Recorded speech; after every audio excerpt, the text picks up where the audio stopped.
ప్రార్థన చేసుకుని ఈ రాత్రి కాలపు కుటుంబ ప్రార్థన మనం ప్రారంభించుకుందాం. మోషేబాబు ప్రార్థన. మహాగరుడు మహోన్నతుడ ప్రేమ గల మగదేని కృపగా దేవ మీ అపరమైన నామంకే వేలైదు వందల సూత్రులు త్వర తెచ్చుకున్న తండ్రి ఈ శాంతకాశంలో తండ్రి ఇదిగొని తండ్రి మీ లేఖనాలు చదివిన పైన నీకు అన్నం వండుతుంది ట్రీగా తండ్రి ఈ శేఖరం తండ్రి 28 అధ్యాయం తెరచుండగా పెన్నుబడి వారికి మరో గ్రంథాల 39 60 100 ఫైంజలా చూడండి తండ్రి ట్రీగా తండ్రి ఇంకా రోగులు కొన్న తినాలి ముట్టుపడి తండ్రి యేసుక్రీస్తు నాడు పడుతుంది. ఆమేన్. జై తల్లి ప్రార్థన. మహోన్నతుల గడమైన షార్ట్ రోటరీగా తండ్రి ఉదయకాల సమయంలో తండ్రి మీ శ్రేష్ఠగా లేబనికంగా రోటరీగా తండ్రి ఉదయకాల సమయంలో తండ్రి మేము వాకి చదువుతుండగా సమయం తండ్రి కానీ ఇచ్చిన రోటరీగా తండ్రి ఈ రాత్రికాల సమయంలో తండ్రి రోటరీగా తండ్రి వాకి చదువుతుండగా తండ్రి సమయం తండ్రి కానీ తండ్రి వెత్తుబడే వాకి తండ్రి మారు రాసుకునేలా చేయండి తండ్రి ఈ రోటరీగా తండ్రి ఈ శగనం తండ్రి 28 అధ్యాయం చదువుతుండగా తండ్రి సమయం తెలియని కానీ తండ్రి చెప్పతే మీ దాసు సామర్థ్యం తిండి కానీ మీరు ప్రేమించిన క్రీస్తాన్ని వైఎస్ఆర్ క్రీస్తాన్ని దీవించి 2 సంఘాల్లో వాక్యం కోసం బియ్యాలు జీవించండి తండ్రి కుటుంబాన్ని కూడా దీవించండి తండ్రి 2 సంఘాల్లో సేవకురాన్ని కూడా దీవించండి తండ్రి 2 సంఘాల్లో ఉన్న పెద్దలను దీవించండి తండ్రి ఇంకా ఈ ప్రార్థన తప్పులు పొరపాట్లు ఉండే క్షమించమని ఈ ప్రార్థన అడుగుతున్న పరమ తండ్రి ఆమేన్. యేసుక్రీస్తు నామములో అడుగుతున్నాము తండ్రి ఆమేన్. ఆమేన్. ప్రార్థన చేసుకుందాం. మహాగణుడైన మా తండ్రి, మహోన్నతుడైన మా దేవ, పరిశుద్ధుడైన మా తండ్రి, మీ ఘనమైన శ్రేష్టమైన ఉన్నతమైన నామానికి వేలాది వందనాలు, స్తుతులు, స్తోత్రాలు ప్రభా. ఈ ఉదయకాల సమయం నుంచి రాత్రికాల సమయం వరకు మీరు మమ్మల్ని కాచి కాపాడి ఈ రాత్రికాల సమయంలో నాయన వేకువ జాముని తండ్రి మీ సన్నిధి భాగ్యాన్ని మీ సన్నిధి కాంతులను నాయన కుటుంబపు ప్రార్థన ద్వారాగా యెషయా గ్రంథం 28వ అధ్యాయం ద్వారాగా నేడు మీరు మాకు అనుగ్రహించిన మీ పరలోకపు ప్రేమకే కృతజ్ఞతాస్తుతులు చెల్లించుకొనిచున్నాము తండ్రి. ఆయా యొక్క సమయంలో ప్రార్థించిన ఇరువురు బిడ్డలని దీవించండి. ప్రార్థన పట్ల మరింత ఆసక్తిని పట్టుదలను వారికి అనుగ్రహించండి. ప్రార్థనలో నాయన మీతో సంభాషించే సంభాషణ ద్వారాగా మిమ్మల్ని మరీ ఎక్కువగానైనా మహిమపరచడానికి, మిమ్మల్ని స్తుతించడానికి, చక్కటి నాయన మాటలతోనైనా ప్రార్థించడానికి వారికి నాయన మీ సహాయాన్ని దయచేయమని వేడుకుంటున్నాము తండ్రి. అలాగే ప్రభా ఈ రాత్రికాల సమయంలో నాయన మీరు మమ్మల్ని ప్రేమించి ఇచ్చినటువంటి స్థానిక సంఘాలను దీవించండి, ఆశీర్వదించండి. అలాగే సంఘానికి నాయన దైవ సేవకులుగా పరిచర్య జరిగిస్తున్నటువంటి మా ప్రియులు దైవ సేవకులు రాజుగారి కుటుంబాన్ని దీవించి ఆశీర్వదించండి. అలాగే వారికి నాయన సహకారులుగా ఉన్నటువంటి పెద్దల కుటుంబాలను, పురుషుల కుటుంబాలను, నాయన స్త్రీల కుటుంబాలను దీవించండి, ఆశీర్వదించండి. అలాగే నూతనంగా దైవ సేవకులుగా తర్ఫీదవుతున్నటువంటి యువ సేవక బృందాన్ని అంతటిని దీవించండి, ఆశీర్వదించండి. 2 సంఘాల్లో ఉన్నటువంటి బిడ్డలందరినీ దీవించమని ఆశీర్వదించమని వేడుకుంటూ తండ్రి మరి రాత్రికాల సమయంలో జరగబోతున్న యొక్క పరిచర్యనని మీకు మహిమకరంగా, మాకు దీవెనకరంగా, ఆశీర్వాదకరంగా మీరు జరిగించమని, నడిపించమని మా రక్షకుడైన యేసుక్రీస్తు ప్రభుల వారి నామంలో ఈ ప్రార్థన మీకు సమర్పిస్తున్నాం మా కన్న తండ్రి. రైట్, మంచిది నాయన. మరి యొక్క సమయంలో యెషయా గ్రంథము 28వ అధ్యాయాన్ని మరి నేడు బైబిల్ పఠనంగా లేఖన భాగాలను చదువుకుంటూ దేవుని యొక్క ఉద్దేశాలను, దేవుని యొక్క ఆలోచనలను, దేవుని యొక్క చిత్తాన్ని నేర్చుకుని తెలుసుకునేటువంటి పనులు, పరిచర్యలో మనం ముందుకు సాగిపోదాం. త్రాగుబోతులకు ఎఫ్రాయిలకు అతిశయ కిరీటమునకు శ్రమ, వాడిపోవచున్న పుష్పము వంటి వారి సుందర భూషణమునకు శ్రమ, ద్రాక్షారసం వలన కూలిపోయిన వారి ఫలవంతమైన లోయ తల మీద ఉన్న కిరీటమునకు శ్రమ, ఆలకించుడి బల పరాక్రమములు గలవాడొకడు ప్రభువుకున్నాడు. ప్రచండమైన వడగండ్లను, ప్రచండమైన జలములు, ప్రవాహమును, ప్రచండమైన వరదయు ప్రచండమైన వరదయు కొట్టివేయునట్లు కొట్టివేయనట్లు ఆయన తన బలము చేత పడద్రోయువాడు ఆయన బలం చేత పడగొట్టువాడు త్రాగుబోతులకు త్రాగుబోతులకు ఎఫ్రాయియుల ఎఫ్రాయిల అతిశయ కిరీటము అసే క్రీడము కాళ్ళతో త్రొక్కబడును. ప్రాలతో త్రొక్కబడను. ఎన్నో వచనము 4వ వచనం. ఫలవంతమైన లోయ ఫలవంతమైన లోయ తల మీదనున్న తల మీదనున్న వాడిపోవు పుష్పము వంటి దాని వాడిపో వంటి పుష్పము దానిని సుందర భూషణములు సుందర భూషణములు వసంతకాలము రాకమునుపు వసంతకాలం రాకమునుపు పండిన పండిన మొదటి అంజూరపు పండు వలె జరుగును. మొదటి అంజూరపు మొదలై జరుగును. దాని కొనుగొనువాడు దాని కొనుగొనవాడు దాన్ని చూడగానే దాన్ని చూడగానే అది వాని చేతిలో పడి వెంటనే అది వాని చేతిలో పడి వెంటనే అది మృంగివేయబడును. అది మిగిలివేయబడను. ఆ దినమున ఆ దినమున సైన్యములకు అధిపతియగు యెహోవా సైన్యములకు అధిపతి యెహోవా శేషించిన తన ప్రజలకు తానే భూషణ కిరీటముగా నుండును. తానే భూషణ కిరీటముగా ఉండను. సౌందర్యము గల సౌందర్యం గల మకుటముగా నుండును. మకుటముగా ఉండును. ఆయన న్యాయపీఠం మీద కూర్చుండు వారికి న్యాయపీఠం మీద కూర్చుండు వారికి తీర్పు నేర్పు ఆత్మగాను తీర్పు నేర్పు ఆత్మగాను గుమ్మమునొద్ద యుద్ధమును పారగొట్టు వారికి పరాక్రమము పుట్టించువాడుగాను ఉండును. పుట్టించేవాడుగా ఉండును. అయితే వీరును ద్రాక్షారసం వలన సొక్కి సోలుదురు.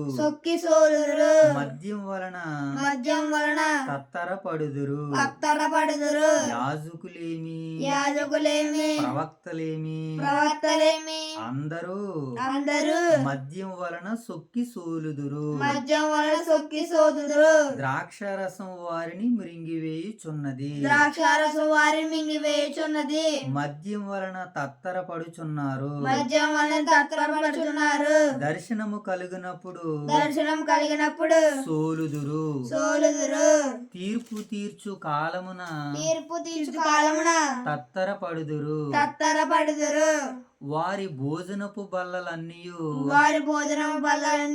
వాంతితోను కల్మషముతోను నిండి ఉన్నవి. అవి లోయని చోటు లేదు. వాడు ఎవరికి విద్య నేర్పును? ఎవరికి వర్తమానము తెలియజేయును?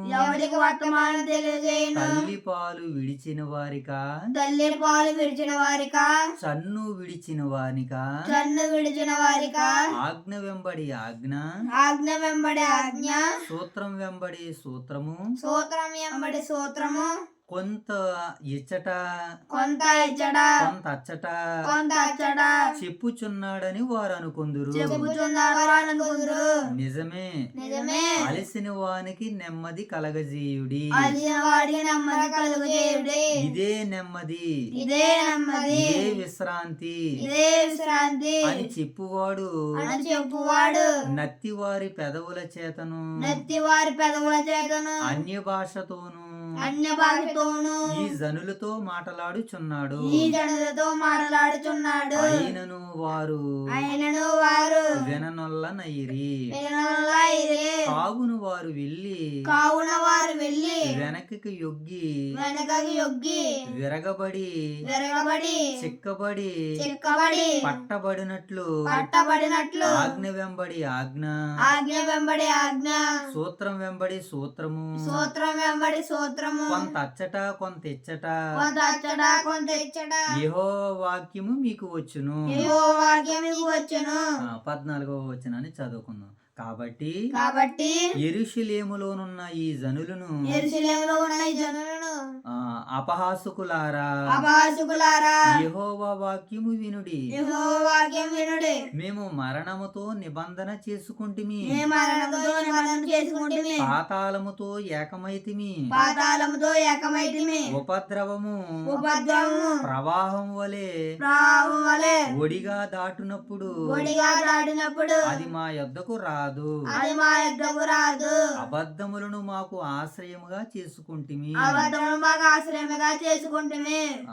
మాయ క్రింద దాగి ఉన్నాము మా క్రింద దాగి ఉన్నాము అని మీరు చెప్పుకొనుచున్నారే. అని మీరు చెప్పుకుంటున్నారే. ప్రభువగు యెహోవా ఎలాగు సెలవిచ్చుచున్నాడు, ప్రభువైన యెహోవా ఇలాగు సెలవిచ్చుచున్నాడు. సియోనులో పునాదిగా రాతిని వేసిన వాడును నేనే, సీయోను రాజుగా పునాది వేసిన వాడు నేనే. అది పరిశోధింపబడిన రాయి, అది పరిశోధింపబడిన రాయి, అమూల్యమైన తలరాయి, అమూల్యమైన తలరాయి, బహు స్థిరమైన పునాది అయిన బహుశిరమైన పునాది అయిన మూలరాయి అయి ఉన్నది. మూలరాయి ఉన్నది.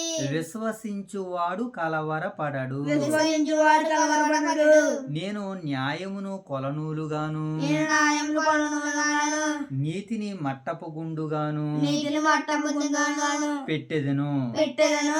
వడగండ్లు వడగండ్లు మీ మాయా శరణ్యమును కొట్టివేయును, నీ మాయా సారణ్యం కొట్టివేయును. దాగి ఉన్న చోటు దాగి ఉన్న చోటు నీళ్ల చేత కొట్టుకుని పోవును. నీళ్ళ చేత కొట్టుకుని పోయిను. మరణముతో మీరు చేసుకున్న నిబంధన మరణముతో మీరు చేసుకున్న నిబంధన కొట్టివేయబడును. కొట్టివేయబడెను.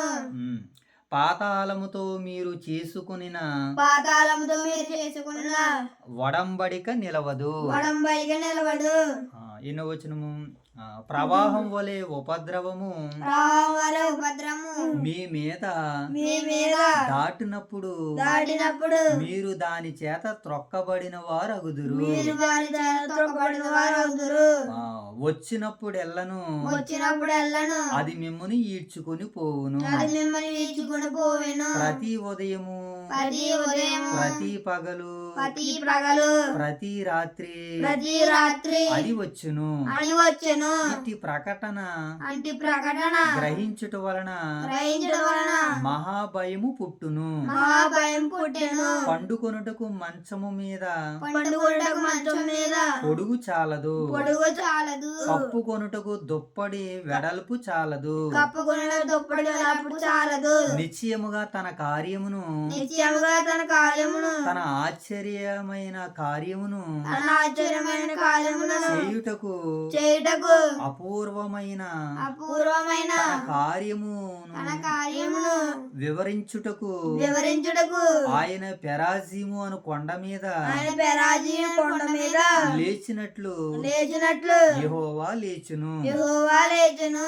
గిబియోను లోయలో గిబియోను లోయలో ఆయన రేగినట్లు రేగును. ఆయన రేగినట్లు రేగును. మీ బంధకములు మరీ బిగబాడకుండునట్లు మరీ బిగబాడుకున్నట్లు పరిహాసకులై ఉండకుడి. భూమి అన్నంతటా నాశనము ఖండితముగా నియమింపబడెను. ప్రభువును సైన్యములకు అధిపతియగు యెహోవా నేను దానిని సమాధానము వలె వింటిని. చెవియొగ్గి నా మాట వినుడి. ఆలకించి నేను పలుకున్నది వినుడి. 24వ వచనం చదువుదాం మరొక సందర్భాన్ని. దున్నువాడు విత్తుటకు నిత్యము తన పొలమును దున్నునా అతడు దుక్కి పెళ్ళలను నిత్యము బద్దలగొట్టునా అతడు నేల చదును చేసిన తర్వాత నల్ల జీలకర్ర చల్లును. తెల్ల జీలకర్ర చల్లును. గోధుమలు వరసగా విత్తును. యావలను తాను ఏర్పరిచిన చేనులో చల్లును. దాని అంచున మిరప మొలకలు మొలియును. వాని దేవుడే తగిన క్రమము వానికి నేర్పి ఉన్నాడు. ఆయన వానికి ఆ పనిని బోధించుచున్నాడు. సేద్యగాడు నల్ల జీలకర్ర నల్ల జీలకర్ర పదును గల తంత్రము చేత నూర్చడు పొద్దుగల తంత్రం చేత నూర్చడు బండి చక్రములను బండి చక్రములు జీలకర్ర మీద నడిపింపడు గాని జీలకర్ర మీద నడిపింపడు గాని కర్ర చేత నల్ల జీలకర్రను కర్ర చేత నల్ల కర్ర చేతను దుల్లగొట్టును గదా దుల్లగొట్టు కదా మనుషులు గోధుమలను గాలింపగా మనుషులు గోధుమలు గాలింపగా దానిని నలుపుదురు గదా దానిని అనుకోలేదు కదా సేతిగాడు ఎల్లప్పుడూ దానిని నూర్చడు ఎదుగాడు దాన్ని ఎల్లప్పుడూ నూర్చడు ఎల్లప్పుడూ అతడు బండి చక్రమును ఎల్లప్పుడు తన బండి చక్రమును గుర్రముల చక్రములను గుర్రముల చక్రమును దాని మీద నడిపించుచుండడు దాని మీద నడిపించుచున్నాడు దానిని నలపడు గదా దాన్ని నడపడు కదా జనులు జనులు సైన్యములకు అధిపతియగు యెహోవా చేత సైన్యముల అధిపతి యెహోవా చేత దానిని నేర్చుకుందురు దానిని నేర్చుకుందరు ఆశ్చర్యకరమైన ఆలోచన శక్తియు ఆశ్చర్యకరమైన ఆలోచన శక్తియు అధిక బుద్ధియు అధిక బుద్ధియు అనుగ్రహించువాడు ఆయనే అనుగ్రహించువాడు ఆయనే. దేవుని నామానికి మహిమ కలుగును గాక ఆమేన్. రైట్, మంచిది ప్రియులారా. మరి రాత్రి కాల సమయంలో దేవతి దేవుడు మనల్ని అందరినీ ప్రేమించి మరి ఈ రాత్రి కాల సమయంలో కుటుంబ ప్రార్థనలో ఆయన సన్నిధి భాగ్యాన్ని, ఆయన సన్నిధి కాంతుల్ని దేవదేవుడు మరి మనకు అనుగ్రహించి ఆయన చిత్తాన్ని మనకి తెలియజేస్తున్న విధానాన్ని బట్టి మరి పరలోకమందున్న కన్న తండ్రికి మనము నిండు మనసుతో కృతజ్ఞతాస్తుతులు చెల్లింపబద్ధులమన్నాం. రైట్, మంచిదైనా మరి యొక్క సమయంలో యెషయా గ్రంథము యెషయా గ్రంథము 28వ అధ్యాయాన్ని మనం నేర్చుకోవడానికి, తెలుసుకోవడానికి మనం ప్రయత్నం చేయగలిగినట్లయితే చాలా సందర్భాలు దీనిలో దాగి ఉన్నాయి. ఈ సందర్భాలు చాలా దాగి ఉన్నాయని మనం అనుకుంటున్నాం కదా. ఈ సందర్భాల ద్వారాగా దేవుని చిత్తం ఏమై ఉన్నదో మనము గ్రహించుకోవాలి. ప్రతి విషయంలోనూ ఆయన చిత్తం ఏమై ఉన్నదో మనము తెలుసుకుని దానికి లోబడి దానికి విధేయత చూపించి ఈ లోకములో ఆయనకు మహిమ తెచ్చే బిడ్డలుగా మీరు నేను బ్రతకాలని ఈ పరిశుద్ధ గ్రంథాన్ని దేవదేవుడు మన చేతులకి ఇచ్చాడు. దీనిని ప్రతిదినము చదువుకుని దీని ద్వారాగా ప్రేరేపింపబడి దీనిని అనుసరించి ఈ లోకంలో బ్రతకాలని వాక్యం మనకి సెలవిస్తుంది. సో ఈ రీతిగా ఈ 66 పుస్తకాలలో ఏ మాటను మనం తీసుకుని చదువుకున్నా దేవుడు తన చిత్తాన్ని మనకి తెలియజేస్తాడని వాక్యం సెలవిస్తుంది. కనుక మరి ఇక్కడ ఈ యెషయా గ్రంథము 28వ అధ్యాయంలో ఆయన చిత్తం ఏ రీతిగా దాగుందో మనం చూద్దాం. మొదటగా ఈ 28వ అధ్యాయ నేపథ్యాన్ని మనం చూసినప్పుడు మొదటి ఇక్కడ ఈ 28 నుంచి 35 అధ్యాయాల వరకు ఎన్ని అధ్యాయులైనా సుమారు ఒక 5 అధ్యాయుల దాకా అనమాట. 28 నుంచి 35 అధ్యాయాలు అంటే సుమారు ఒక 7-8 అధ్యాయాలు ఒక 6 శ్రమల గురించి వ్రాయబడింది. ఎన్ని శ్రమల గురించి? 6 శ్రమలు. ఆయా వ్యక్తుల మీదకి ఎలాంటి శ్రమలు రాబోతున్నాయో ఈ 28వ అధ్యాయం నుంచి 35వ అధ్యాయం వరకు దేవుడు ప్రపంచం మీదకి, మనుషుల మీదకి రాబోతున్నటువంటి శ్రమలని తెలియజేస్తున్నటువంటి అధ్యాయాలు అనమాట. ఇక నుంచి 28వ అధ్యాయం నుంచి మొదటిగా ఈ 28వ అధ్యాయం ఇంకా మనం ఆలోచన చేసినప్పుడు దీంట్లో చాలా సందర్భాలు రాయబడ్డాయి అనుకున్నాం కదా. ఎలాగ రాయబడ్డాయంటే మొదటి వచనంలో ఎఫ్రాయిలు ఎలా ఉన్నటువంటి త్రాగుబోతులకు ఎఫ్రాయిలులకు అతిశయ కిరీటమునకు శ్రమ. అంటే ఎఫ్రాయిలు ఎలా ఉన్నారు మోషే బాబు? త్రాగుబోతులుగా ఉన్నారనమాట. అందుకనే దేవుడు ఈ ఉత్తర భూభాగానికి, ఉత్తర రాజ్యానికి ఏమని పేరు పెట్టాడనంటే త్రాగుబోతుల రాజ్యము. ఏటటి ఇది? త్రాగుబోతుల రాజ్యము. ఇది వరకు విననటువంటి మాట అన్నమాట. ఇది త్రాగుబోతుల గురించి ఒక అధ్యాయాన్ని దేవుడు వ్రాసాడు అని అంటే మద్య గురించి రాయించాడు సామెతల గ్రంథంలో. దాన్ని త్రాగిన వాడు ఎలా వ్యవహరిస్తాడో, వాడి జీవనశైలి, జైతల్లి వాడి జీవనశైలి ఎలా ఉంటుందో మనకి ఆయా సందర్భాల్లో రాయబడ్డాయి. కానీ ప్రస్ఫుటంగా 28వ అధ్యాయంలో త్రాగుబోతుల గురించి వ్రాయబడింది. ఈ త్రాగుబోతుల్లో ఎవరెవరు ఉన్నారట 5వ వచనంలో మనకు కనబడుతుంది. 7వ వచనంలో చూడు, 7వ వచనం చదివితే, అయితే వీరును ద్రాక్షారసం వలన సొక్కి సూలుదురు, మద్యం వలన తత్తరిల్లుదురు. ఇదిగో చూడు, యాజకులేమి ప్రవక్తలేమి అందరూ మద్యం వలన సొక్కి సూలుదురు. అంటే మద్యాన్ని సేవించే ప్లేస్లో ఎవరున్నారన్నమాట? ఇప్పుడు యాజకులు ఉన్నారు, ప్రవక్తలు ఉన్నారు. ప్రవక్తల యాజకులు అంటే ఎవరో? దేవుని పిల్లలకి ధర్మశాస్త్రాన్ని తెలియజేసేవారు, నేర్పించేవారు, ప్రజలని దేవుని చెంతకు నడిపించేటువంటి యాజకులే, ప్రవక్తలే ఏం సేవిస్తున్నారు ఇప్పుడు? మద్యాన్ని సేవిస్తున్నారు. అదంటే ఎంత దౌర్భాగ్యమో చూడాలి ఇప్పుడు మనం. వీళ్ళు దేన్ని సేవిస్తున్నారు?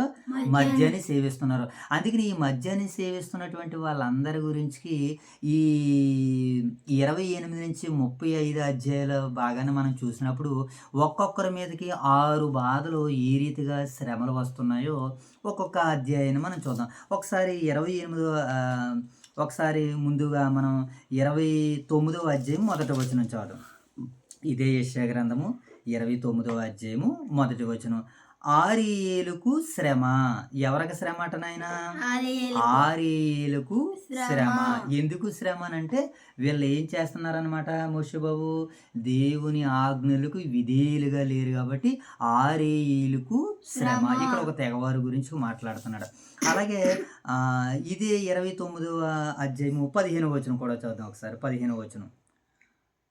తమ ఆలోచనలకు యెహోవాకు కనబడకుండా లోపల వాటిని మరుగు చేయు జూచు వారికి శ్రమ. తమ ఆలోచనలను కనబడకుండా లోపల మరుగు చేసుకునేటువంటి వారికి ఏంటట? శ్రమ. ఎదుటి వారిని ఎలా పొడదాం, ఎదుటి వారిని ఎలా తిడదాం, ఎదుటి వారికి ఇప్పుడు మనము వారి మీద మన పైత్యాన్ని చల్లార్చుకుందాం, మనం ఎదుటి వారికి ఇప్పుడు మనం కౌంటర్ వేద్దాం, ఇలాగ ఆలోచించేస్తారు చూసా. లోపల ఎలాంటి అనమాట? తమ ఆలోచనలు యెహోవాకు కనబడకుండా లోపల వాటిని మరుగు చేయు జూచుకుని వారికి శ్రమ. ఎవరైతే తమ ఆలోచనలు లోపలే పెట్టుకుని అలాగే ఉండిపోతూ ఉంటారో, ఎదుటివాడిని దెబ్బ కొట్టాలనుకుంటారో వాడే దెబ్బలు తింటూ ఉంటుంటాడు, వాడే దిగాల పడుతూ ఉంటుంటాడు. కనుక ఇక్కడ ఎలాంటి వారికి శ్రమ అంటుందన్నమాట. త్రాగుబోతు అయినటువంటి తర్వాత మనిషికి వచ్చే ఆలోచనలు ఇవే. లోపల ఎవరిని ఎలా పట్టుకోవాలి, ఎవరిని ఎలా కొట్టాలి, ఇది ఆలోచన. ఎలాగ శ్రమల్లోనికి వెళ్ళిపోతారని వాక్యం మనకి సెలవిస్తుంది. అలాగే 30వ అధ్యాయము మొదటి వచనం చదువుదాం చూడండి. యెహోవా వాక్కు ఇదే, లోబడినొల్లని పిల్లలకు శ్రమ. ఇప్పుడు ఎవరికి శ్రమట? మద్యం సేవించినటువంటి వారికి శ్రమ. యెహోవాకు కనబడకుండా లోపల తమ ఆలోచనలని నెరవేర్చుకుని వారికి శ్రమ. ఇప్పుడు దేవుని పిల్లలకి లోబడని వారికి శ్రమ అని అంటున్నాడు. అలాగే 31వ అధ్యాయము మొదటి వచనం కూడా చదువుదాం చూడండి. ఇదే పక్కన ఉన్నటువంటి 31వ అధ్యాయం మొదటి వచనం. ఇశ్రాయేలు పరిశుద్ధ దేవుని లక్ష్య పెట్టకయు, యెహోవా యొద్ద విచారింపకయు, సహాయము నిమిత్తము ఐగుప్తునకు వెళ్ళుచు గుర్రములను ఆధారము చేసుకుని వారి రథములు విస్తారములని, రౌతులు బలాఢ్యులని, వారిని ఆశ్రయించు వారికి శ్రమ. ఇప్పుడు మరలా ఎవరికి శ్రమ అని చెబుతున్నాడు? యెహోవా దగ్గర విచారణ చేయకుండా, సహాయం కొరకు దేవుని దగ్గర కాకుండా ఎక్కడో పౌరుగున పక్కన ఉన్నటువంటి ఐగుప్తుని ఆశ్రయిస్తున్నారు చూడండి, వాళ్ళకి శ్రమ. మనకి కష్టం రాగానే, మనకి నష్టం రాగానే దేవుని దగ్గర విచారణ చేయాలి తప్ప దయ్యాల దగ్గర విచారణ చేస్తే, అనగా దేవుణ్ణి కాకుండా వేరే వాటిని దైవాలుగా భావించి వాటి దగ్గరికి వెళ్ళి మనకు మేలు జరుగుతుంది అనుకుంటే అలాంటి వారికి శ్రమ, అలాంటి వారికి కీడు, అలాంటి వారికి ఆపదని ఈ భాగాలు మనకి సెలవిస్తున్నాయి. అంటే ఇక్కడ నుంచి 28వ అధ్యాయం నుంచి 35వ అధ్యాయం వరకు వారికి ఏమని చెబుతున్నాడు? శ్రమ. అలాగే 33వ అధ్యాయం మొదటి వచనం కూడా చదువుదాం చూడండి. 33వ అధ్యాయము మొదటి వచనం చదువు. 33వ అధ్యాయం మొదటి వచనం. దోచుకొనకబడకపోయినను, ఏటట ప్రియులనా? దోచుకొనకబడకపోయినను దోచుకొనుచుండు నీకు శ్రమ. ఏమిటి? దోచుకోకపోవడం కాదు, దోచుకుంటున్న నీకు శ్రమ. ఎవరైతే ఇతరుల దగ్గర దోచుకోవాలనుకుంటారో, ధర్మశాస్త్రం చెప్పింది నీ పొరుగు అనేది ఆశింపవద్దు అని. మరి ఇంకా ఎదుటి వాడిని దోచుకోవడానికి ప్రయత్నం చేస్తున్నారంటే వాడికి శ్రమ రాకపోతే ఏమొస్తుంది? వారికి సంతోషం వస్తుందా? వారికి ఆపద వస్తుంది, కానీ సంతోషం అనేటి రాదు, శ్రమ వస్తుంది. ఏమంటున్నాడు చూడండి. దోచుకొనబడకపోయినను దోచుకొని చుండు నీకు శ్రమ, నీకు శ్రమ. ఏమండి అలాగే అంటే 33వ అధ్యాయము మొదటి వచనం కూడా అయింది కదా. ఇలా ఈ దేవుడు చెబుతున్నాడు 28 నుంచి 35 అధ్యాయాల వరకు వారి వారి మీదకి ఆయా వ్యక్తుల మీదకి ఎలాంటి శ్రమలు రాబోతున్నాయో, ఎలాంటి కష్టాలు వారి మీదకి రాబోతున్నాయో దేవుడు ఇదిగో 28వ అధ్యాయం ద్వారాగా మనకి సెలవిస్తున్నాడు. కనుక ఇప్పుడు ఈ 28వ అధ్యాయంలో త్రాగుబోతులైనటువంటి తర్వాత మనుషుల మీదకి ఏం వస్తాయంటే శ్రమలు వస్తాయి. కారణం ఏంటి? త్రాగుబోతు ఏం చేస్తాడు? ఎవరిది దోచుకోవాలని ప్రయాసపడుతూ ఉంటుంటాడు. అంటే ఇది ఏదన్నమాట, ఇప్పుడు ఎవరిది దోచుకోవాలని ప్రయాసపడుతున్నాడు అంటే ఇప్పుడు కనుక ఆయా దేశాల మీదకి ఆయా వ్యక్తుల మీదకి ఇప్పుడు ఎలాంటి రాబోతున్నాయో ఈ 28వ అధ్యాయం మనకి సెలవిస్తుంది. అంటే త్రాగుబోతులు ఎలాగుంటారంటే తమ ఆలోచనలు బయట వారు కనబడకుండా లోపల మరుగుపరుచు వారికి శ్రమ, దోచుకొనకబడకపోయిన దోచుకొని చుండి నీకు శ్రమ అని. ఇలా మరి త్రాగినటువంటి తర్వాత మనిషికి ఎన్ని శ్రమలు ఎలా వ్యవహరిస్తాయో కొన్ని భాగాల్ని మనకి ఈ అధ్యాయం మనకి సెలవిస్తుంది. ఈ అధ్యాయంలో మొదటి భాగం ఇది. ఇప్పుడు మద్యాన్ని సేవించే వారి జాబితాలు ఇప్పుడు ఎవరెవరు ఉన్నారన్నమాట. చాలామంది ప్రబుద్ధులు ఉన్నారు, వాళ్ళలో యాజకులు ఉన్నారు, వాళ్ళలో ప్రవక్తలు ఉన్నారు. ఆ సందర్భాన్ని గురించి చదువుదాం చూడండి ఒకసారి. ఈ ద్రాక్ష రసాన్ని గురించి, మద్యాన్ని గురించి సేవించినటువంటి వారి జాబితా వివరణ చెబుతూ ఒకసారి ఇదే యెషయా గ్రంథము ప్రారంభానికి వెళ్దాం, అనగా 5వ అధ్యాయానికి వెళ్దాం. ఒకసారి నేను చదివేస్తాను. 5వ అధ్యాయము 11వ వచనం చదువుదాం. 5వ అధ్యాయము 11వ వచనం చదువుదాం. మద్యము త్రాగుదమని వేకువనే లేచి ద్రాక్షరసము తమకు మంట పుట్టించే వరకు చాలా రాత్రి అగు వరకు పానము చేయువారికి శ్రమ. చూడండి, వారు సితార, స్వరమండల, తంబూర, సన్నాయిలను వాయించుచు ఏమంటే ద్రాక్షరసము త్రాగుచు విందు చేదురు కానీ యెహోవా పనిని యోచింపరట. వీళ్ళు ఏం చేయరట? యెహోవా పనిని ఆలోచించరు. యెహోవా పనిని ఎందుకు ఆలోచించట్లేదు? వీళ్ళ మద్యాన్ని సేవిస్తుంటే దేవుని మీద ఏం ప్రేమ కలుగుతుంది? మద్యాన్ని సేవించిన తర్వాత నెక్స్ట్ ఏంటి చేసామనేది తెలుసా? శుభ్రంగా హాయిగా రెస్ట్ తీసుకుంటాడు, పడుకుంటాడు. వాడి పని అదే. ఇక దేవుని పని ఏం చేస్తాడు? పడుకున్నవాడు. అందుకనే ద్రాక్షరసము నాయన రాజులకు తగదని లిమియేలు తల్లి అతనికి బోధించినట్లుగా మనకు కనబడుతుంది. నాయన మద్యము రాజులకి తగదు, తాగిన ఎడల వారు కట్టడల్ని మర్చిపోతారు. అందుకని దేవుడు మద్యం దూలికి వెళ్ళొద్దని తన బిడ్డలతో మాట్లాడుతున్నారు. వారు యెహోవా పనిని ఏం చేయరట? యోచింపరు. 12 వచనం చివరి మాట చూద్దాం చూడండి. ఆయన హస్తకార్యమును లక్ష్య పెట్టరు, కావున నా ప్రజలు జ్ఞానము లేకే చెరపెట్టబోచున్నారు. పాపం ఏం చేస్తుంది వీళ్ళని? త్రాగుడు వైపు, బానిస వైపు లాక్కుని వెళ్ళిపోతుంది. వారిలో గనులైన వారు కూడా ఉన్నారు. సామాన్యులు దప్పి చేత జ్వరపీరుడితులగుదురు. అందుకనే పాతాళం గొప్ప ఆశతో ఉన్నది. 15వ వచనం, అలుపులు అనగదొరక్కబడుదురు, గనులు తగ్గింపబడుదురు అని అంటున్నాడు. ఏమండి? కనుక వీళ్ళలో ఎవరెవరు ఉన్నారంటే ఈ మద్యాన్ని సేవించే వారి జాబితాలో చాలామంది ఉన్నారని వాక్యం మనకి సెలవిస్తుంది. ఇంకా 23వ వచనం చూద్దాం చూడండి. కీడు మేలనియు మేలు కీడని చెప్పుకుని వారికి శ్రమ, తమ దృష్టికి తాము జ్ఞానులమనియో తమ ఎన్నికలో తాము బుద్ధిమంతులనియో తలంచుకుని వారికి శ్రమ, మద్యము కలుపుటులో తెగువ గల వారికి శ్రమ. ఇంకా నీతిమంతుల్ని ఏమండి దుర్నీతులుగా కనబడజేయుదురు. సైన్యములకు అధిపతి యెహోవా ధర్మశాస్త్రం నిర్లక్ష్య పెట్టుదురు. ఇశ్రాయేలుకు పరిశుద్ధ దేవుని వాక్కును తృణీకరించుదురు. కాబట్టి అని వీళ్ళ అందరి గురించి దేవుడు మాట్లాడుతూ, అంటే వీళ్ళల్లో కూడా ఎవరు ఉన్నారని అంటే గనులు ఉన్నారు, సామాన్యులు ఉన్నారు, ఏమండి యాజకులు ఉన్నారు, ఏమండి ప్రవక్తలు కూడా ఎవరు ఉన్నారంటే మద్యాన్ని సేవించే వారిలో ఉన్నారు. కనుక వీళ్ళు ఎవరికి బోధిస్తారు? 28వ వచనంలో అదే అంటున్నాడు చూడండి. ఒకసారి మరలా మనం యెషయా గ్రంథము 28వ అధ్యాయం, యెషయా గ్రంథము 28వ అధ్యాయము 9వ వచనం చదువుదాం. వారు ఎవరికి విద్య నేర్పును, ఎవరికి వర్తమానము తెలియజేయను, తల్లి పాలు విడిచిన వానిక. ఏమండి ఎవరికి బోధిస్తారు? త్రాగినటువంటి వాడు ఎవరికి బోధిస్తాడు? సరైనటువంటి వ్యక్తులకి, జ్ఞానవంతుడికి బోధించగలట ఒక త్రాగుబోతు. జ్ఞానవంతుడు త్రాగుబోతుకు బోధించగలదుడేమో కానీ త్రాగుబోతు జ్ఞానికి బోధించలేడు.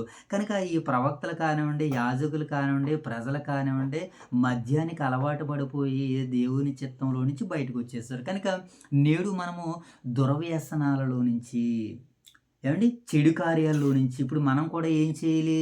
బయటికి రావాలి. లేకపోతే మనకి శ్రమ అంటున్నాడు దేవుడు. ఇప్పుడు ఆ రోజు వాళ్ళకి శ్రమలు ఎలాగొచ్చినాయో మద్యం ద్వారాగా చెప్పాడు కదా. ఇప్పుడు దేవుడు చేయొద్దన్న వాటిని మనం చేస్తే మన ఇష్టం కొరకు, మన సంతోషం కొరకు మనం ఈ సెల్లను కానీ లేకపోతే ఇతర వస్తువులు కానీ ప్రేమించి వాటితో ఎక్కువ సహవాసాన్ని చేసామనుకోండి, సంతోషము తుదకు ఏమవుతుందట? వ్యసనము. అది చెయ్యకపోతే కానీ ఉండలేనటువంటి పరిస్థితికి మనిషి వెళ్ళిపోతాడు. కనుక దాని నుంచి బయటకు వచ్చేసేయన ఆయనని ఈ అధ్యాయం మనకి సెలవిస్తుంది. ఇంకా చివరిగా ఒకసారి ఆమోసు గ్రంథము 6వ అధ్యాయము 4 నుంచి 7 వచనాలు చదువుదాం. ఆమోసు గ్రంథము 4వ అధ్యాయం 6వ అధ్యాయము ఆమోసు గ్రంథము 6వ అధ్యాయము 4వ వచనం చదువుదాం. ఆమోసు గ్రంథము 6వ అధ్యాయము 4వ వచనం చదువు. దంతపు మంచం మీద పరుండుచు, పాన్పు మీద తమ్మును చాచుకొనుచు, మందలో శ్రేష్టమైన గొర్రె పిల్లలను, ఏమండి, పాలలోని క్రొవ్విన దూడలను వధించి భోజనము చేయుదురు. ఏమండి, స్వరమండలములతో కలిసి పిచ్చి పాటలు పాడుచు, దావీదు వలె వాయించుచు వాయిద్యములను కల్పించుకొందురు. పాత్రలో ద్రాక్షరసం పోసి పానము చేయుచు పరిమళ తైలము పూసుకుందురు గాని, ఏమండి, యోసేపు సంతతి వారికి కలిపిన ఉపద్రవమును గురించి ఆలోచింపరు. ఏమని చెప్తున్నాడో చూడండి. కాబట్టి చెరలోనికి ముందుగా పోవు వారితో కూడా వీరు చెరలోనికి పోవుదురు. అప్పుడు స్వకాశక్తులు చేయు ఉత్సాహధ్వని గతించును. యాకోబు సంతతి వారి కన్నులు గర్వము, ఏమండి, నాకు అసహ్యము. వారి నగరలకు నేను విరోధిని గనక వారి పట్టణములను వాటిలోని సమస్తమును శత్రువుల వశము చేసేదనని ప్రభువును సైన్యములకు అధిపతి యెహోవా సెలవిచ్చుచున్నాడు. వీళ్ళ పట్టణాలు పాడైపోవడానికి కూడా ప్రధాన కారణం ఏంటట? ద్రాక్షరసాన్ని కలుపుకుని క్రొవ్వును వాటితో తింటూ స్వరమండలముతో సితారాలతో వాయించుచు వీళ్ళు ఎంజాయ్మెంట్ చేస్తున్నారట. ధనవంతుడు కూడా ఈ రోజుకు ఆ రోజు అలా తింటూ త్రాగుతూనే అలా సంతోషించాడు. అందుకనే వీళ్ళని ఏం చేశాడు దేవుడు? ఒక్క దెబ్బతో లేపేశాడు దేవుడు వాళ్ళందరినీ కూడా. ధనవంతుని ఎలాగైతే లేపేశాడు, ఇశ్రాయేలు దంతం, ఏనుగు దంతాల మంచాల మీద పరుండి చక్కగా ద్రాక్షారసాన్ని సేవిస్తూ ఎంజాయ్మెంట్ చేస్తుంటే వాళ్ళందరి మీదకి ఏమొస్తుందని చెప్పినాడు? ఇప్పుడు శ్రమలు వస్తాయని చెప్పినాడు. కనుక ద్రాక్షారసం ద్వారాగా మానవాళికి వచ్చేటువంటి శ్రమలు ఏంటో ఈ 28వ అధ్యాయంలో దేవుడు తన చిత్తాన్ని ప్రస్ఫుటంగా సెలవిస్తున్నాడు. ఇక ఈ 28వ అధ్యాయంలోనే దేవుడు ఇంకా మాట్లాడుతూ ఈ 28వ అధ్యాయంలో ఏమని సెలవిస్తున్నాడు అని అంటే, ఇక 28వ అధ్యాయాన్ని మనం చూసినప్పుడు మరి చాలా విషయాలు ఇక్కడ దేవుడు చెబుతున్నాడు. ఏంటనంటే చివరగా మనం ఆ భాగాల్ని మనం చూసినప్పుడు, ఏమండి, ఒకసారి 16వ వచనం చదువు. ప్రభువైన యేసుక్రీస్తు వారు కూర్చున్నటువంటి ప్రవచనం ఇక్కడ మనకు రాయబడింది. ప్రభువు యెహోవా ఎలాగూ సెలవిచ్చుచున్నాడు, సియోనులో పునాదిగా రాతిని వేసినవాడును నేనే, అది పరిశోధింపబడిన రాయి, అమూల్యమైన తలరాయి, బహు స్థిరమైన పునాది అయిన మూలరాయి ఉన్నది. విశ్వసించువాడు ఏం చేయడట? కలవరపడడు. ఇప్పుడు దేవుడు చెప్తున్నాడు, తన చిత్తానికి ఎవడైతే పరిపూర్ణంగా సంపూర్ణంగా దేవునికి భయపడుతూ లోబడుతూ ఉంటుంటాడో విశ్వసించువాడు ఏం చేయడనమాట? కలవరపడడు. దేవుడు వద్దన్నవి చేయట్లేదు కనుక ధైర్యంగా ఉంటాడు. కలవరపడలేదంటే ధైర్యంగా ఉంటాడు, చక్కగా పడుకుంటాడు, చక్కగా లేస్తాడు, తన పనులు తాను చేసుకుంటాడు. ఇది ఇలా ఎవరు ఉంటారనంటే విశ్వసించేటువంటి వారిలో ఉండేటువంటి లక్షణాలు. అలా విశ్వసించేవారు ఎవరనంటే, ఇదిగో ఎవరైతే రాయిగా ఉన్నారో, మూలకి తలరాయిగా ప్రభువైన యేసుక్రీస్తు వారు ఉన్నారు. పేతురు గారు, పౌలు గారు ఈ రాళ్ళ గురించి అనేక రీతిలుగా అనేక రకాలుగా స్టేట్మెంట్ వారే చేశారు. ఈ పునాది మీరు తృణీకరించినటువంటి రాయి మూలకు తలరాయిగా మారింది. అదే ప్రభువైన యేసుక్రీస్తుల వారిని గురించినటువంటి ప్రవచనం ఇక్కడ రాయబడింది. అలాగే ఇప్పుడు ఆదాము గారిని గురించి మాట్లాడుతూ మొదటి మనుషులైనటువంటి వాళ్ళందరికీ వ్యవసాయాన్ని దేవుడు నేర్పించాడు. వ్యవసాయాన్ని ఎవరు నేర్పించారు? నాయన దేవుడే నేర్పించాడు. ఆలోచన శక్తిని ఇచ్చాడు. ఈరోజు పంటలు ఎలా పండించుకోవాలో ఆదాముతో చెప్పాడు కదా. నీవు నీ చేతులతోనే నీ ముఖపు చెమట కార్చి నువ్వు ఆహారాన్ని తిందువు. అది భూమి నీకు ముండ్ల పొదలను గచ్చ పొదలు నీకు ఇచ్చును, దాన్ని నువ్వు సేద్యపరుచుకుంటావు. ఈరోజు భూమిని సేద్యపరుచుకున్నాడు కదా మనిషి, ఎకరాల ఎకరాల భూమిని సాగు చేస్తున్నాడు, అనేక రకాల పంటలను పండిస్తున్నాడు, అనేక రకమైనటువంటి కూరగాయలను పండిస్తున్నాడు, అనేక రకాలమైనటువంటి పండ్లను ఫలాలను వీటినన్నిటినీ భూమి మీద మనిషి పండిస్తున్నాడు. అదే చెప్తున్నాడు చివరిగా చూడండి, మనకి ఇదే 28వ అధ్యాయం 26వ వచనం చదువు. వాని దేవుడే తగిన క్రమము వానికి నేర్పి ఉన్నాడు. ఎవరట? వాని దేవుడే వానికి తగిన క్రమము నేర్పి ఉన్నాడు. ఏంటా తగిన క్రమము నేర్పుతా? ఇంకో తెల్ల జీలకర్ర, నల్ల జీలకర్ర, గోధుమలు, యావలు, ఏమండి అవి ఎలా పండించాలో, వాటిని ఎలా సేద్య చేయాలో, ఏమంటే బండ్ల మీద దాటిని ఎలా తొక్కించాలో, గోధుమల్ని ఎలా దొడలగొట్టాలో, సేద్యగాడు ఎలా పని చేయాలో, ఎల్లప్పుడూ దానికి ఎలా నీరు కట్టాలి, ఇవన్నీ కూడా దేవుడే వానికి ఏం చేస్తున్నాడట? వాని దేవుడే తగిన క్రమం వానికి నేర్పి ఉన్నాడు. ఈరోజు ఒక వ్యవసాయమే కాదండి, దేవుని ప్రజలైనటువంటి ఇశ్రాయేలు ఈరోజు ప్రపంచ దేశాలకి సూపర్ స్టార్స్గా కనపడుతున్నారు. ఎవరి వల్ల? ఇశ్రాయేల్ దేశం ఈరోజు 1,00,000 సుమారు 1,00,00,000 మంది, 99 లక్షల మంది ఎంతోమంది ఉన్నారట వాళ్ళు. వాళ్ళ దేశంలో సుమారు 1,00,000 మంది అనుకుంటాను, మీకు బహుశా. వాళ్ళు ప్రపంచ దేశంలోనే నెంబర్ 1 జ్ఞానవంతులు అంట. వాళ్ళు ఎవరు?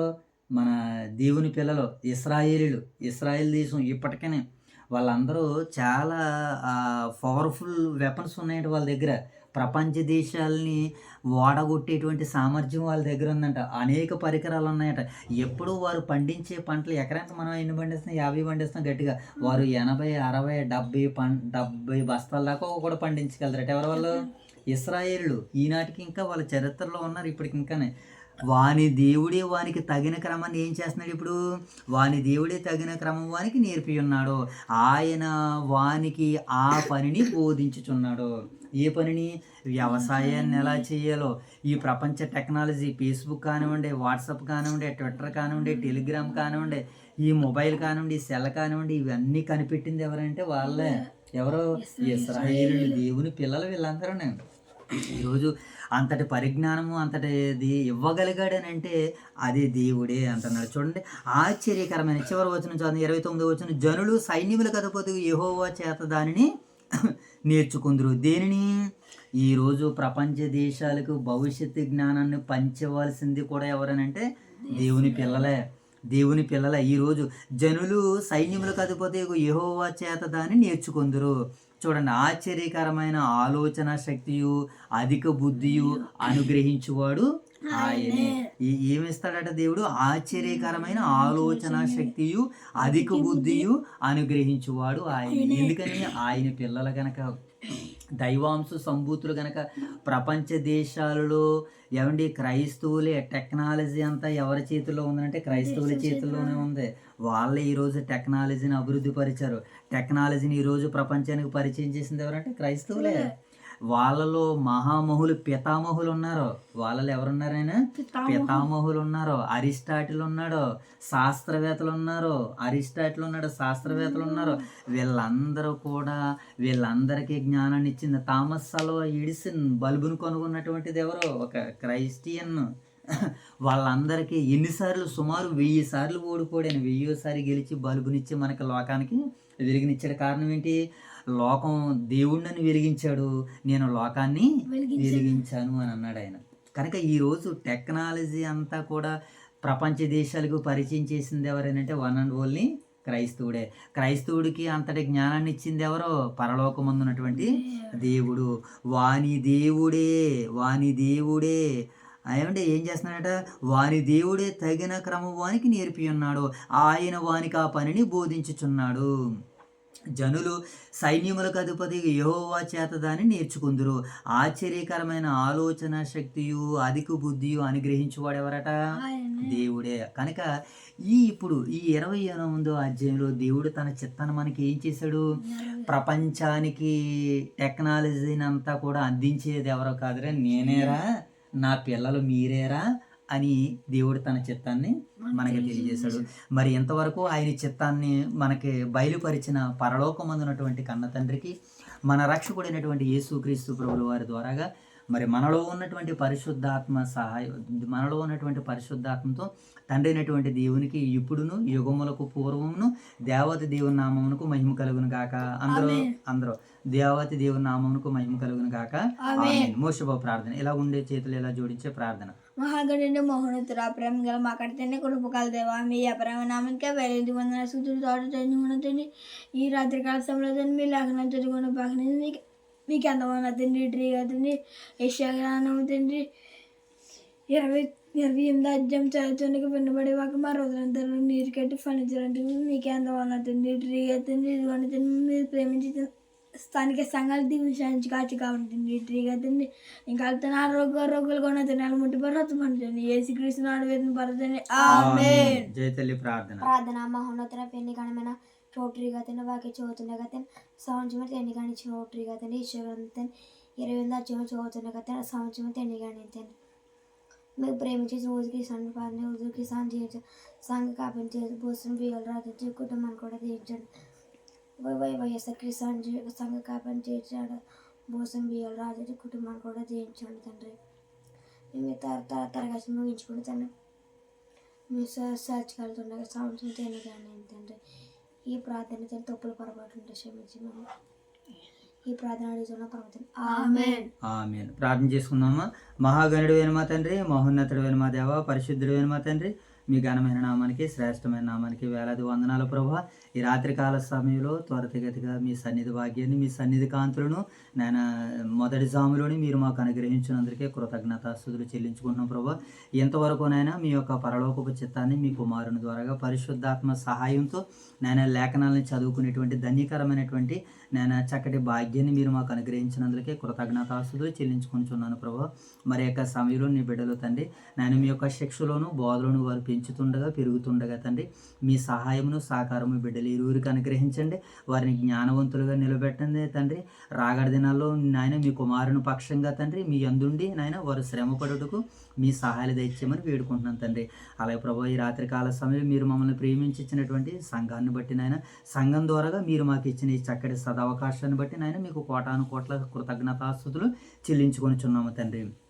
ప్రభావ మరి రాత్రికాల సమయంలో ఓదూరు వైఎస్ఆర్ నగర్లో ఉన్నటువంటి సంఘాన్ని సంఘ బిడ్డలను అలాగే తండ్రి మరి సంఘానికి నాయన దైవ సేవకులు గుండి వాక్య పరిచయం అందిస్తున్నటువంటి మా ప్రియులు రాజుగారి కుటుంబాన్ని వారి యొక్క సతీమణి గారిని అలాగే వారి కుమార్తెను దీవించండి, ఆస్వాదించండి. ఆ కుటుంబం వెలిగింపబడి ప్రభావ అనేక కుటుంబాలు ఈరోజు వెలుగుతూ నాయన ఆత్మ సంబంధులుగా నింపబడి తండ్రి మందిరంలోనైనా చక్కటి ప్రయోజనకరమైనటువంటి పాత్రలుగా మీరు మలిచారు ప్రభావ, మార్చారు తండ్రి. అందును బట్టి నాయన మీకు స్తుతులు స్తోత్రాలు తండ్రి. ప్రతి కుటుంబము నాయన వెలిగింపబడి తండ్రి తాము వెలుగుతూ ప్రభావ తమలో ఉన్నటువంటి శారీర మాలిన్యాన్ని కడుగుకుని ప్రభావ పవిత్రులుగా పరిశుద్ధులుగా మీరు ఎదిగి ప్రభావ మీ చెంతకు చేరుకునేటువంటి ధన్యకరమైనటువంటి జీవితాన్ని నాయన సంఘస్థులందరికీ పరిశుద్ధులందరికీ మీరు అనుగ్రహించమని దయచేయమని వేడుకుంటూ ఇంతవరకు జరిగినటువంటి యొక్క పరిచయను దీవించమని ఆశీర్వదించమని తండ్రి. రాత్రికాల సమయంలో నాయన నీ మందిర ఆవరణలను ఆయన ప్రేమించి నీ మందిరావరణకు అడుగు పెడుతున్న నీ బిడ్డలందరినీ దీవించి ఆశీర్వదించండి. మంచి మాటలతో ఆయన ఈ రాత్రికాల సమయంలో మిమ్మల్ని మనసారా స్తుతించుకుని మహింపరచుకునే భాగ్యాన్ని దయచేయమని ఈ ప్రార్థన అంతటిని నా ప్రభువును మీ ప్రియకుమారుడు మా రక్షకుడైన మా ప్రభు యేసుక్రీస్తు వారి నామములో ఈ ప్రార్థన మీకు సమర్పిస్తున్నాం మా కన్న తండ్రి. ఆమేన్ తండ్రి ఆమేన్. అందరికీ వందనాలు నాయనా.